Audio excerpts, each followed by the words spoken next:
Good morning, everybody. Welcome back to Archer's Garage and Whatnot. Today we're back in the garage and we're doing some more mechanical work. And actually, we're in a different garage. We're in my new shop. And shortly, I'll give you guys a tour. I'm not going to do it today. It's a little bit scattered, getting moved in, getting everything going. But yes, I got a shop. I'm renting a portion of a warehouse from a good friend of mine. And that friend owns a few F-350s for his, he's got a business that builds ponds, you know, if you want a pond for your house or whatever. And part of my lease is keep his stuff running. So, today is what we're going to do. What he's got today is a 99 F-350 7.3 diesel truck. And it's got a intermittent, kind of a weird problem. I personally have never felt the problem or concern, whatever you want to call it, and but he complains about it all the time, and his workers complain about it all the time. I've never had the truck do it to me personally, so I'm kind of shooting from the hip here. But I've worked on thousands of these trucks. You know, I worked for Ford for years, eons, and so anyway, that's what I did. I was a diesel guy for Ford. So just knowing how these trucks work, I'm kind of giving it a good educated guess. It stalls out when it's under heavy load, like it's pulling a trailer or sending traffic, you know, stop and go traffic, and it'll sit here and idle all day long, no problem. You drive it around town, everything's good. Certain conditions, under heavy load, it wants to bog down and die out. I've checked it out with my computer, everything looks good. Mechanically, electrically, there's a few codes. It's giving me some ICP codes, and I'm kind of disregarding those because when it's bogging down, it's lowering the injection control pressure, which is throwing the ICP codes. It also gives cam sensor code, and when it stalls out, you'll get that. I've checked all these sensors. I've checked your pressures. They check out fine, except when it stalls out. I think that's when it's throwing these codes. So I'm looking at what does this truck do on a daily basis that would cause this problem. It's a work truck. It's been a work truck. I've known of this truck for probably 10 years, 12 years, something like that. And the whole time that I've known of this truck, it's been a work truck. So where do work trucks live? Construction sites. I believe that inside the tank there's the fuel level sending unit. Inside that fuel level sending unit there's small filters. I want to say those are clogged. This is a vented system. When your truck lives in a dirty area like this truck does, that vented system will ingest dust and dirt, anything else that's around it. If you're around sand mines, it'll probably get that stuff in there. If you're around oil fields, you're going to get dirt and dust in there. So just think about stuff like that, guys. It's not always a sensor. It could be something inside the tank as easy as this. He's got great fuel pressure. He's got everything. But certain times under certain driving conditions, it bogs down and stalls out. Then it'll fire right back up and drive. It'll idle sitting here all day. I mean, I've left it sitting here for hours. No problem. So, kind of shooting from the hip, but I do have an educated guess on it because, like I said, I've worked on hundreds of these trucks, if not thousands. And anyway, so I'm going to drop the tank, show you guys how to do that. We're going to split open the sending unit because a new one, depending on where you shop, they're anywhere between $500 and $1,000.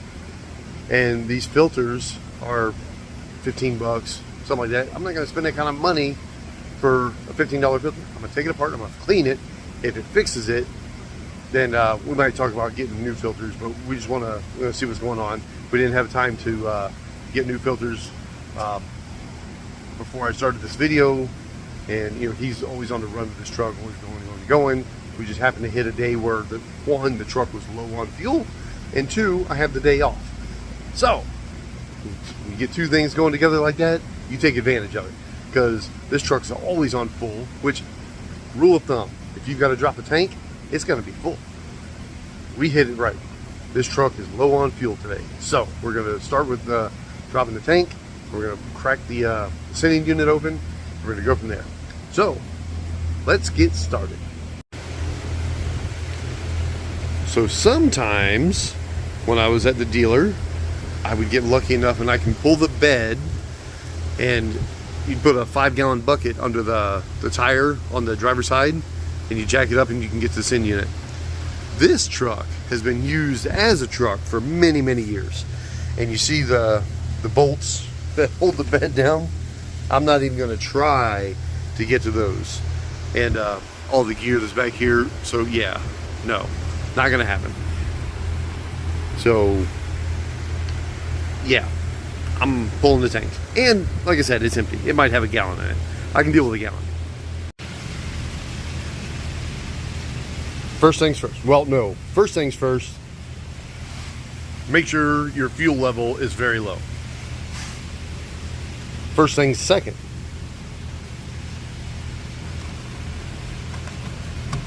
take your cap out.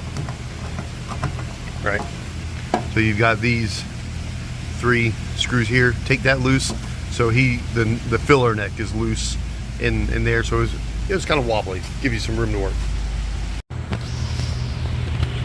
All right. So you've gotten your 3 screws loose from the filler neck up top there. That's up there. Now you want to take your clamps loose here. So here, here, and here.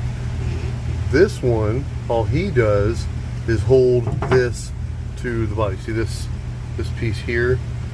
That is part of the body. It just holds it up. So you want to just loosen it just enough to slide it. These 2 here, I take all the weight off, and that way I can get the hoses off of this guy here. I'm sorry, you got my finger in the shot. Sorry. So anyway, this one and this one off. So you slide them up and get this completely off. That way, when you drop the tank, the hoses will go with the tank, and this won't be interfering with the frame rail. All right. So once you get those done, now this truck is equipped with a skid plate. It's 4-wheel drive, so it's got a skid plate. Not all trucks have it. So you'll have 10mm screws here, then you have 2 back here in the frame rail, and then on the other side you'll have some also. So don't forget the skid plate. It is a little heavy, so you might want to use a floor jack on it. So just be ready for that. Don't want to drop it on your noggin. Alright, skid plate's out. Now we're to the tank. So tank has 2 straps. One there, one there. Usually you can get it off on the other side, on the inboard side. There'll be a 13mm bolt that holds the tank. The bolt goes upward. Sometimes it gets tough or bound up and you need to take this one off. So just be ready. And there are 13s. 13mm here, 13mm there. Same thing over here. This one here you may not even be able to get to. Yeah. Yeah, because the spring shackle. Anyhow, these will flop out of the way here. Oops, sorry, too close. They'll bend out of the way, and then the tank will come down. You want to have a floor jack under the tank. They're plastic. If they're real full, let me turn you around here. Just remember, if the tank is full, you're talking what? Diesel fuel 6 pounds per gallon. Every gallon 6 pounds, and then it's not just 6 pounds, it's 6 sloshing pounds. So make sure you get as much as you can out of it. I recommend if you're going to do something like this, carry a 5-gallon can in the bed of your truck for a week or so. Get that tank as low as you can. If it runs out of fuel, put that fuel in the tank. Get it absolutely as low as you can. This one here may have a gallon in it. It's low, so we're good. Anyhow, get a floor jack, get a 2x4, 2 or 3 feet long to disperse some of the weight, and then get those 13s and lower it down gently, because you got the hoses, the inlet hoses, the inlet and vent hose, excuse me.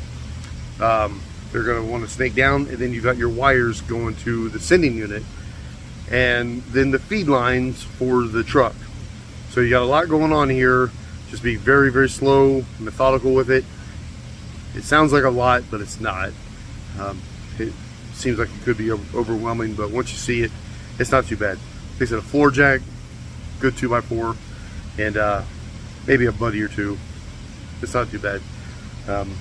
If you got a transmission jack, it makes it even better because you know they spread out.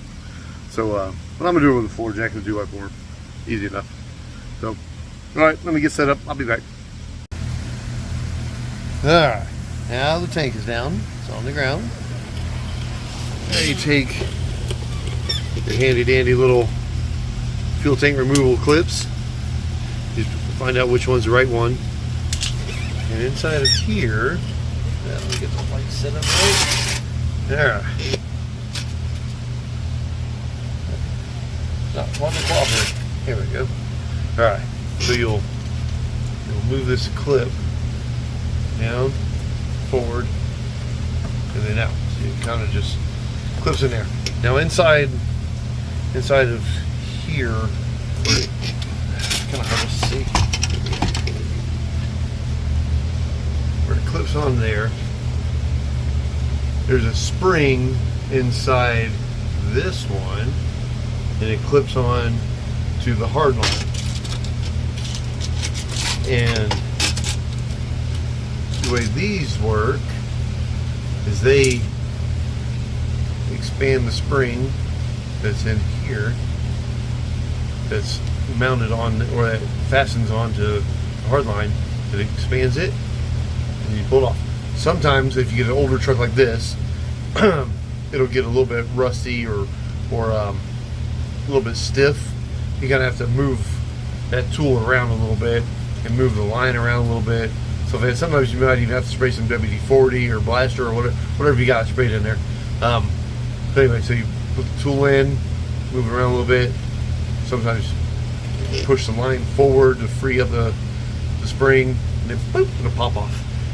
And then you're gonna smell like diesel fuel, and that's a wonderful aroma. It's awesome. All right, so here's what I'm talking about. See the vents? See how nasty they get? So, I mean, it's a vent. It's supposed to let stuff out, right? Well, just by design, if it lets it out, it's also gonna let it in. So, look at all this stuff. See all this? If it's there, you can bet it's getting inside also. So we're gonna clean this up. We're gonna pull this ring off. They make a special tool for this. A lot of guys will hit these with a screwdriver and a hammer. I don't recommend it. This is plastic. You could also use like a strap wrench or something like that, but it's a clamp that goes on here. I use the strap wrench. So just remember, try not to hit it with the screwdriver and the hammer method because they can break.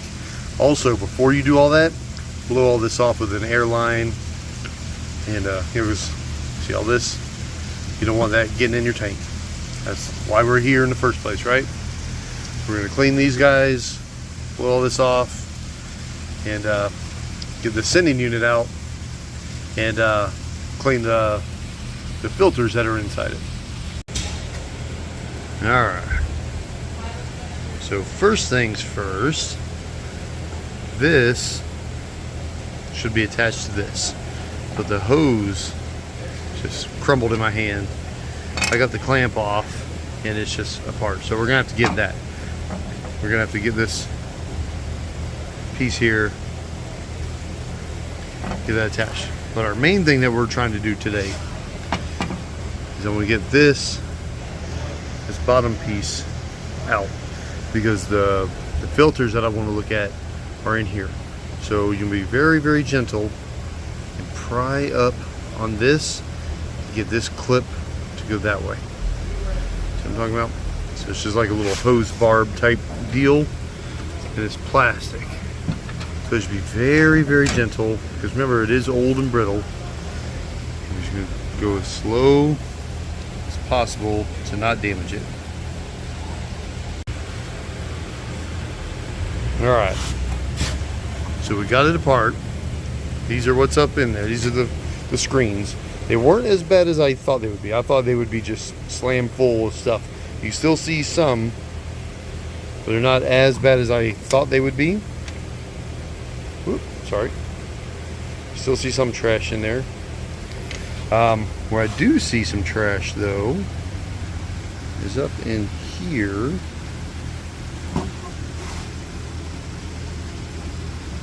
So I'm going to be cleaning all this out. Going to get this new pickup screen because this is what mounts to the outside, and it's, you know, non-existent anymore. Anyway, I'm gonna clean this out with brake clean, get it back together. My buddy owns the truck. He's buying this. Put it back together, and you can see, nice and gentle. None of this broke, and this thing's got 300,000 miles on it. So you can do it, guys. Just be nice and gentle with it. All right, day 2. 5 seconds later for you, but day 2 for me. We had to wait on the part. The part store didn't have the pickup. So anyhow, kind of a good thing though. While I've had it apart here, got to thinking about it. Something else I want to do while I've got it apart is the vent line. I want to go ahead and clean those out too, because as dirty as those are, I really expected to see the in-tank screens a lot dirtier. I mean, I'm not sad that they're not dirty, but I expected them to be a lot dirtier. So I'm thinking maybe these vents are clogged solid, and maybe it's drawing a vacuum on the tank, and that's why it shuts off. It shuts off, the tank re-inflates, basically, for lack of better terms, and then it fires back up. So remember, guys, this is all just shooting from the hip because it's never happened while I've been in the truck, and this is just educated guesses of past experience of working on these things. So anyhow, we get started and get it back together. So here's what we were waiting on. This is the pickup. This is what this is supposed to be. I mean, they look almost identical. I don't know if you can see the difference, but they look kind of like twins. No? Maybe it's just me? Okay. Anyway, and then the new O-ring. You could probably use the old one, but if you can get the new one, get the new one. It's not worth it. You get a full tank and fuel starts sloshing out. That's not fun, especially when fuel is, what, $1,000 a gallon now. So go ahead and get that if you can. So this is pretty simple, self-explanatory. That on there, that goes there. So, and then this goes on the tank. Another thing, since I left it overnight and we are in a shop, cover up the hole. You don't want anything dropping down in it. Oh, here's the pieces that broke off in there. And here's the pieces I was talking about, I think are clogged. It's these guys here. See all this stuff? This is after I blew it off to get it clean. It's still built up with gunk. So I'm gonna pull these off, soak them down with some brake clean, and get them where I can blow through them. And we'll go from there. Alright, so here's what this piece looks like pulled off the tank. It just pops off. There's nothing really holding it on other than there's a little barbed area on the tank. But look down. Yeah, see if you can get a good view. See all that gunk in there? It should be able to breathe freely. I mean, it is a vent, right? And it obviously was not. Let me set you up. Got my handy dandy tripod there. Let me show you here.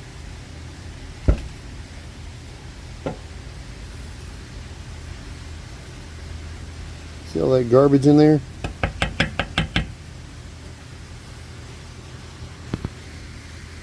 Yeah. Alright. So the sending unit is back in. Make sure your fuel lines are facing the driver's side of the tank. There's a notch here and a notch here. They're not quite 180 out from each other. You just line those up and you push it down while you're screwing the ring on, the clamping ring. And then this is this strap wrench that I was talking about that I like to use. It's a little cheaper than I can find the right tool for it. It's a little bit cumbersome. See, it just came out on me. It's hard to do with one hand, so I'm gonna put my phone down, and it just goes in here, and then you hold it and tighten it. I mean, it's a strap wrench, so that's what it is. It's still better than using the hammer and screwdriver method that some guys like to use. Although this is thick plastic, it is plastic, and you know, plastic as it gets older, it gets brittle. So just keep that in mind if you want to. If you're thinking about hitting it with a hammer and screwdriver, it would probably work. I just don't want to take that chance. So, strap wrench. All right, guys, we're back at the truck. It's been about 2 weeks since we did the repair. No more problems. So, I think it's safe to say we fixed it. And all for 10 bucks. Maybe that's what the O-ring costs. Maybe 13 bucks. I think it was less than that. But, so think about that. So you have a 7.3 Powerstroke diesel. You've got an intermittent stalling problem that you can't figure out. First thing to look at is fuel. Do you have enough fuel? Do you have clean fuel? Second thing you need to look at is your oil. Do you have enough oil? Do you have the right oil? These trucks, a lot of people don't realize it. The oil really matters that much. If you put regular engine oil in this thing, it'll foam up. It'll look like dish detergent coming up out of the dipstick tube. You'll pull the dipstick tube and it'll be foamed up. It's crazy. So make sure you put the right engine oil in these things. Make sure you have enough engine oil in these things. I've seen them as low as about 3 quarts low, stalling out like this. So once you've checked all these boxes, then you can start looking into diagnosis. I looked at the fuel system because to me it seemed like a fuel system problem. It turns out the pickup screens weren't as dirty as I thought they were or would be, but the bottom of the container where it holds them in, it was pretty gummed up, and also the vent tubes on the outside of the tank were completely slap full. So my theory is, under hard acceleration or pulling a trailer, whatever the case is, the tank would be under vacuum. It would shut off. Poof. It's now back to atmospheric pressure. So that's my theory, and I think it's proven here. But so guys, the point of this channel is to show regular folks like you and me how to fix things without having to go to the big guy and pay just huge prices. I don't know what they would have charged them to diagnose this thing. I mean, they would have been throwing sensors at it and who knows what. And then to drop a tank, you're probably talking, they'd charge probably 3 or 4 hours. So I don't know, what do shops charge now? 100, 150 bucks an hour? I don't know. And then they definitely wouldn't have done what I did to clean it. They would have sold them a new one. So then you're talking aftermarket is anywhere between 500 and 1,000 bucks wherever you shop. So if you're at a dealership, you're probably talking $1,500 for that doggone thing. So you start adding all that up, it just doesn't make sense. I'd rather take a little bit of time and do it myself and spend the 10 bucks, get the O-ring, and what's your weekend cost you? You could do this on a Saturday. So, or you can go spend 1,500 bucks on a part and give a shop 3 or 4 hours to do it at 100 and 150 bucks. So you're talking a couple grand. Is your Saturday worth a couple grand to you? It is to me. So anyhow, so that's the whole point of this channel, to empower the little guy to be able to beat the big guy. You don't need to go to the big guy all the time. Sometimes, I get it, but stuff like this, you can totally do yourself. 13 millimeter bolts holding the tank up, 10 millimeter bolts holding the skid plate. Simple stuff. If you had a floor jack and a 2x4, you can get that tank down like nothing. So anyhow, guys, if you like this type of content, sorry, I'm getting all tongue-tied today. If you like this type of content, give me a thumbs up, subscribe to the channel. It helps out with the algorithm. I was looking at the analytics the other day, and 99.8% of the people that watch this channel are not subscribers. So go ahead and click that subscribe button. It doesn't cost you a thing. It helps me, helps the channel, and helps me get content like this out to you guys. So thank you. Have a blessed day, and we'll be back soon.